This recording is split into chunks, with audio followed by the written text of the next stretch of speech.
샬롬 할렐루야. 히브리어 단어 묵상 50번째 돌아섬. 호세아 11장 8절. 에브라임이여 내가 어찌 너를 놓겠느냐. 이스라엘이여 내가 어찌 너를 버리겠느냐. 내가 어찌 너를 아드마 같이 놓겠느냐. 어찌 너를 스보임 같이 두겠느냐. 내 마음이 내 속에서 돌이키어 나의 긍휼이 온전히 불붙듯 하도다. 유대 문어는 기도로 하나님께 다가가는 세 가지 방법을 말한다. 우리는 어린 아이가 부모에게 내가 원하는 것을 주세요 라고 말하듯이 그분께 다가갈 수 있다. 이것이 가장 일반적인 기도의 형태다. 기도로 하나님께 더 가까이 가는 성숙한 방법은 아내가 남편에 대해 느끼는 것과 비슷하다. 그래서 우리는 하나님 사랑합니다. 당신의 필요를 알고 싶습니다. 라고 기도한다. 그러나 우리는 종종 아내에 대한 남편의 관심과 같은 기도의 세 번째 접근 방식을 간과하는데 아내에 대한 남편의 걱정과 같다. 그 기도에서 우리는 하나님께 묻는다. 어떻게 해야 당신의 마음을 지킬 수 있을까요? 하나님을 향한 세 번째 접근에 도달하려면 먼저 그분의 마음을 이해해야 한다. 남편이 아내를 정말 사랑한다면 아내의 눈물을 보면 마음이 무너질 것이다. 예를 들어 에스더 5장 3절은 왕이 에스더의 눈을 들여다보며 이르되 네게 무슨 일이 있느냐라고 했는데 우리에게는 네게 무슨 일이 있느냐가 좀 거칠게 들릴 수 있지만 히브리어로는 매우 부드러운 표현이다. 그 순간 왕은 왕의 위엄을 모두 잃고 감정을 표현했다. 일부 번역에서는 문제라는 단어를 구문에 사입하는데 이는 매우 적절하다.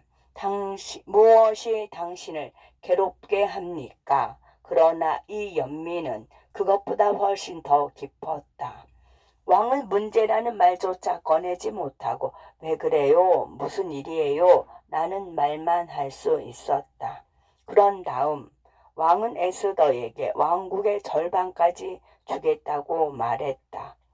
이른 페르시아 제국에서 왕이 포기할 수 있는 범위였다. 즉 왕이 줄 수 있는 모든 것을 에스더에게 주겠다는 것이다. 에스더는 유대 백성에게 닥칠 임박한 비극 때문에 크게 괴로워했다. 왕은 그녀의 눈에서 슬픔을 보았고 아마도 눈물을 보았을 것이다. 그리고 그녀의 고통을 덜어주기 위해 할 수 있는 모든 것을 할 준비가 되어 있었다.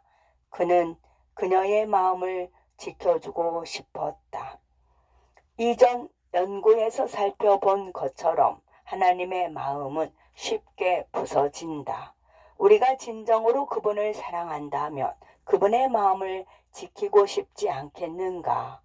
예를 들어 우리는 이웃이 지옥에 가는 것을 원하지 않기 때문에 복음이 전해지기를 원한다. 그러나 그 이웃이 길을 잃고 죽는다면 우리가 사랑하는 하나님의 마음을 아프게 할 것을 잘 알고 있지만 우리는 그 이웃에게 다가가고 싶어 하는가?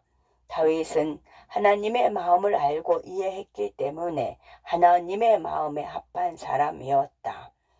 우리 중 너무 많은 사람이 하나님의 자녀로서 너무 많은 시간을 보내서 하나님의 마음을 이해하는 법을 배우지 못했다. 우리는 하나님의 아내일 뿐만 아니라 남편처럼 그분의 마음을 보호하려고 노력해야 한다. 호세아 11장 8절을 근거로 한 설교는 들어본 적이 없지만 그 감동은 참으로 하나님의 마음을 드러낸다. 에브라임이여 내가 어찌 너를 놓겠느냐. 주다로 번역된 히브리어 단어는 나탄이다. 이 단어 자체는 단순히 주다를 의미하지만 문맥상 희생적 헌신을 의미한다고 볼 수 있다. 에브라임은 하나님께서 상한 마음을 표현하기 위해 사용하시는 이스라엘의 이름이다. 이 그림은 거절당한 배우자가 눈물을 흘리며 이혼 서류에 서명하도록 강요당하는 모습이다. 다음으로 하나님께서 이스라엘아 내가 어찌 너를 버리겠느냐라고 말씀하신다. 이스라엘, 즉 이스라엘은 하나님의 왕자를 의미한다. 이 단어는 남편의 아내를 사랑하는 이라고 부르는 것처럼 이 단어는 남편이 아내를 사랑하는 이라고 부르는 것처럼 하나님께서 애정을 표현하실 때 사용하시는 이름이다. 건져내다를 의미하는 히브리어는 모간으로 조사하고 살펴보기 위해 준비하는 뜻을 담고 있다. 이것은 남편을 높은 자리에 올려놓았지만 남편이 불성실했다는 사실을 알게 된 여성의 모습이다. 남편에 대한 모든 이미지가 산산조각이 났으니 그녀는 그를 어떻게 대할까? 주님은 계속해서 말씀하신다. 내가 어떻게 만들다라는 히브리어는 나탄이며 이전의 희생적 의미로 주다로 번역되었다. 너는 아드마 같이 놓겠느냐? 어찌 너를 스보인 같이 두겠느냐? 일반적 믿음과는 달리 아브라함 시대에 하나님의 심판으로 멸망된 것은 소돔과 고모라만이 아니라 아드마와 스보임을 포함하여 약 5개의 도시가 함께 멸망하였다. 이 두 도시는 소돔과 고모라의 부유하고 특권을 누리는 상류층 교외 도시와 같았다. 하나님은 이스라엘이 스스로 멸망하기로 작정한 것을 알고 계셨다. 내 마음이 내 안에서 돌이켜졌도다. 돌이키다로 번역된 히브리어는 학팍이다. 이 단어는 파멸, 전복, 파괴의 인상을 준다. 또한 수감되거나 감옥에 갇힌다는 의미로도 사용된다. 뒹굴거나 휘청거리는 것을 표현할 때도 쓰인다. 나는 시련의 아픔을 겪고 있는 사람들이 같은 말을 하는 것을 들었다.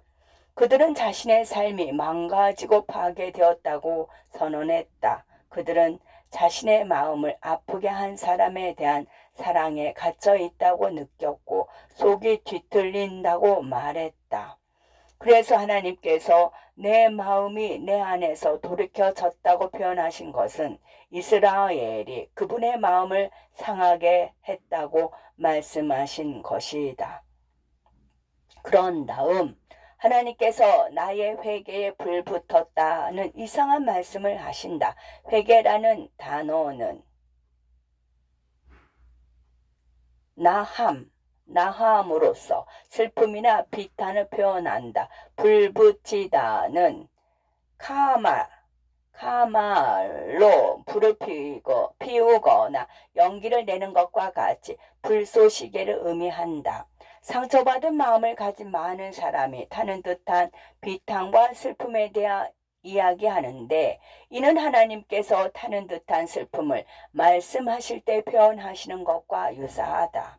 다시 말하지만 우리가 누군가를 사랑하고 우리의 마음을 주기로 선택할 때 우리는 스스로를 취약하게 만든다. 우리는 그 사람에게 깊은 상처를 줄 수 있는 능력, 우리의 마음을 아프게 할 수 있는 능력을 준다.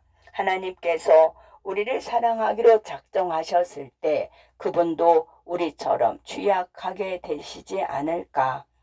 우리가 하나님께 우리의 마음을 드릴 때 그분은 보답으로 그분의 마음을 주신다. 우리와 하나님은 서로에게 취약하다. 물론 우리는 우리의 마음을 하나님께 드릴 때 위험을 무릅쓰지 않는다. 그분은 우리의 감정을 남용하지 않으실 것을 알기 때문이다. 그분은 우리의 마음을 신성한 선물로 받아들이고 보호하실 것이다. 반면에 우리는 종종 그분의 마음을 가져다가 구석에 내팽겨치고 우리의 필요를 충족시키기 위해 다른 신들을 쫓아다니며 우리에게 그토록 충실하고 우리를 사랑하는 상심한 연인에게는 거의 관심을 기울이지 않는다. 호세아 11장 8절을 다시 읽어보자.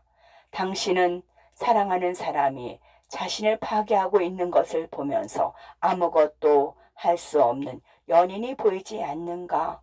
스스로 멸망하려는 사랑하는 사람들의 불성실에 대해 우시는 그분의 음성이 들리지 않는가? 당신을 위해 우시는 소리가 들리지 않는가?